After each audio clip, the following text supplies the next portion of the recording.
Hello everyone, welcome to this tutorial for my powerful and anthemic arrangement of the worship song Blessed Be Your Name by Matt Redman. In this tutorial I'm going to go over any potential trouble spots and give you some insight into my thinking as the arranger. I remember the first moment I heard this song. I was at a youth leadership conference back when I was in high school, and it was such a powerful moment. I remember the exact moment, and the song was used repeatedly throughout that conference to great effect. And I think I was struck mostly by the fact that a song dealing so pointedly with the subject of suffering and trial being set to such an upbeat setting was just really striking to me. I would have intuited if I were writing a song on the subject of suffering and trial, especially one that that the whole point of it is to declare to the Lord, "Blessed be your name," I would have intuited something more prayerful and reflective and very somber and serious. Like, this is a very serious declaration you're making. And yet Matt and his wife Beth Redman, they chose to give this setting a very upbeat, anthemic kind of vibe, and I think it's really powerful. It's almost like gloriously defiant. It's like, no matter what I'm going through, good or bad, I'm going to defiantly declare to God, "Blessed be your name." It's really powerful, and I think we can all agree with that, as evidenced by the fact that this song, since it came out in 2002, and it's kind of become a part of the church's canon. It's well known. It's been done many, many, many times, and seems to be standing the test of time.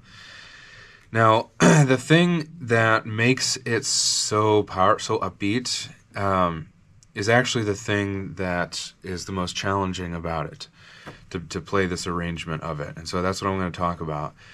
It has this quarter note pulse throughout it. It comes in right at the beginning, just sits on a G note. In the first verse, it drops down an octave, and this driving quarter note is just present almost through the entire thing. And then it's maximized at the end when, like, you're playing octaves of that, and the right hand is playing chords on top of it to emphasize those quarter notes. This actually comes from dance music. It's what they call four on the floor. So if you were playing a drum set, your kick drum would be playing those quarter notes, doom, doom, doom, doom, like that. In dance music, it's the synthesized kick drum that gives you that hard pulse that makes you want to dance. And it's really powerful, but it's an effect. And so if you're a classical or a sacred pianist and you don't have much experience or familiarity with these more contemporary styles of music, then you're probably going to look at a piece of sheet music like this, and you're going to put it on your music stand and start playing it and think that those notes are really obnoxious. And yeah, they are if you play them like this.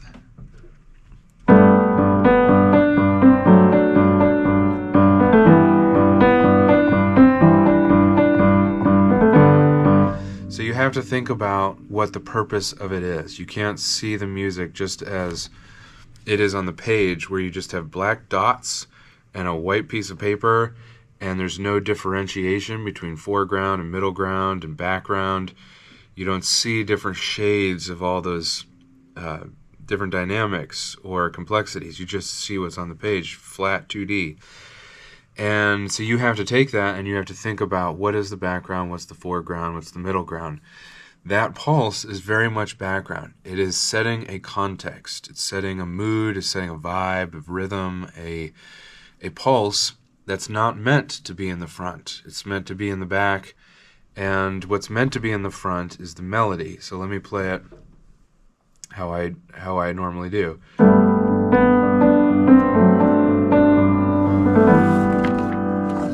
Dropped it. So you can hear that bottom note being played by my pinky is it's about as quiet as I can get it, and the melody is very much in the foreground.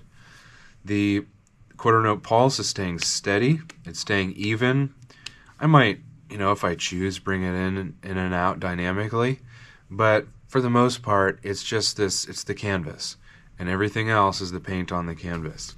And I'm very much viewing it that way, and I'm letting the melody drive the interpretation. I'm letting the melody kind of, I talked about this in another tutorial, the difference between contemporary and more classical styles of music is that contemporary music is based more on groove, and it comes from more improvisatory styles of music.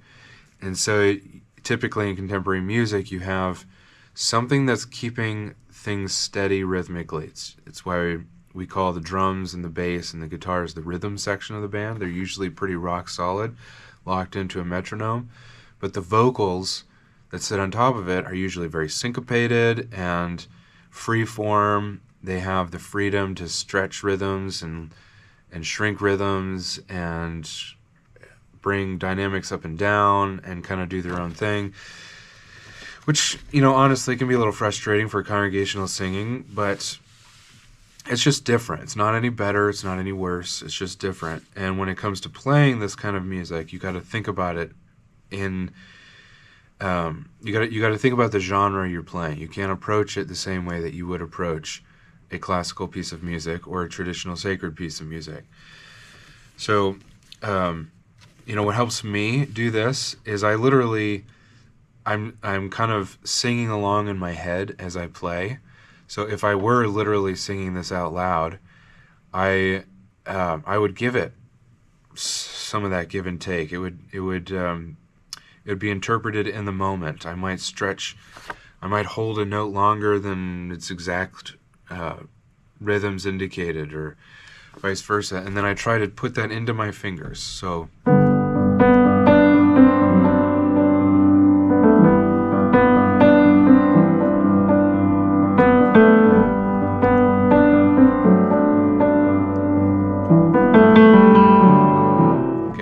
I was exaggerating to make the point, but I think you got the point. I'll visit where I just stopped. This is measure 11. I think this is potentially another tricky spot, I'll put it that way. I've got fingering in there that should make it easy to play from a technique perspective, but there's a syncopation here that can be tricky. I'm going to play it slowly.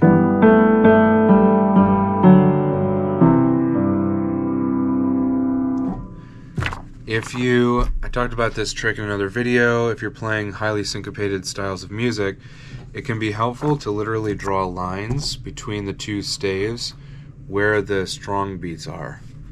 So strong beats where in 4/4 are your 1, 2, 3, 4. The nice thing is, like in this measure, your strong beats are maintained by that pulsing G in your left hand. And then you can see where these syncopated notes sit just evenly in between those strong notes. And if you slow it down and you've got a little visual for yourself, you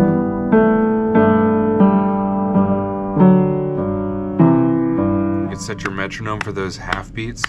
1 and 2 and 3 and 4.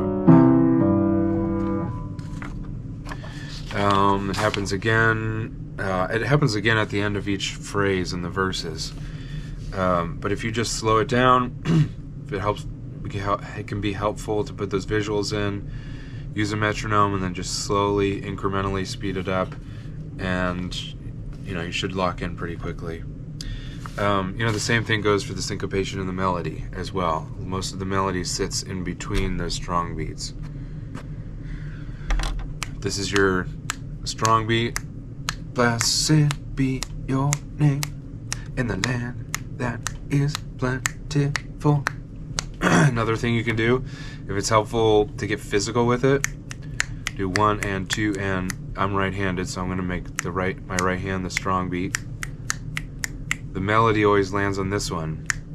Blessed be your name in the land that is plentiful.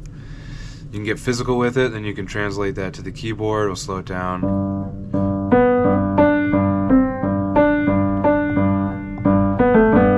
So that's all just some helps if all the syncopation is new to you and you're having trouble with it. Honestly, though, if you're comfortable singing the song like this, this doesn't just apply to contemporary styles of music. It applies to all styles. If you're just singing it in your head, and you're comfortable singing it, if you're singing in the shower, if you sing it when you sing it at church, and you just let that come through when you're playing, then you don't have to get as analytical about it. It's just literally translating that singing in your head into your fingers. And then it becomes less of a science and much more natural. I hope that's a helpful comment. Anything else is pretty... Oh, there are these little moments. I'll just draw quick attention to it. Trying to find a good example. I guess the best example would be on the second chorus.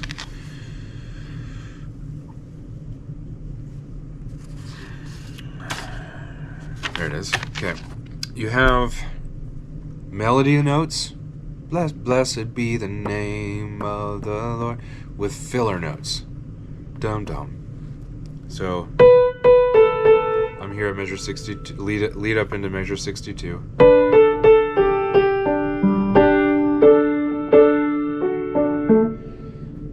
These notes here and these notes here are filler notes. Don't give them the same emphasis as the melody notes. Don't go.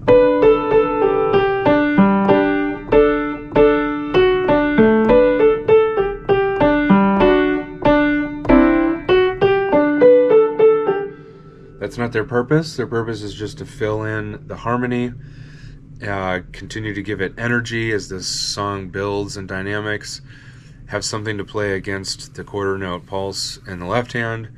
So they're not, you call them middle ground. We'll call them middle ground. So they're not supposed to be foreground.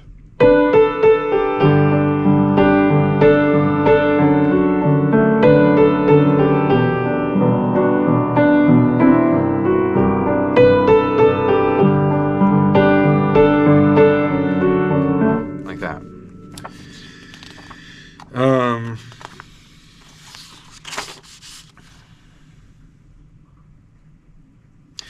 If the last chorus is a challenge for you with all the big octave spanning chords, I know some like really advanced level pianists with degrees in piano performance, who just have small hands, and octaves can be a challenge for them. One easy cheat code is to just drop the bottom note. In the 3-note chords that span an octave, just drop the bottom note. So instead of, you just go.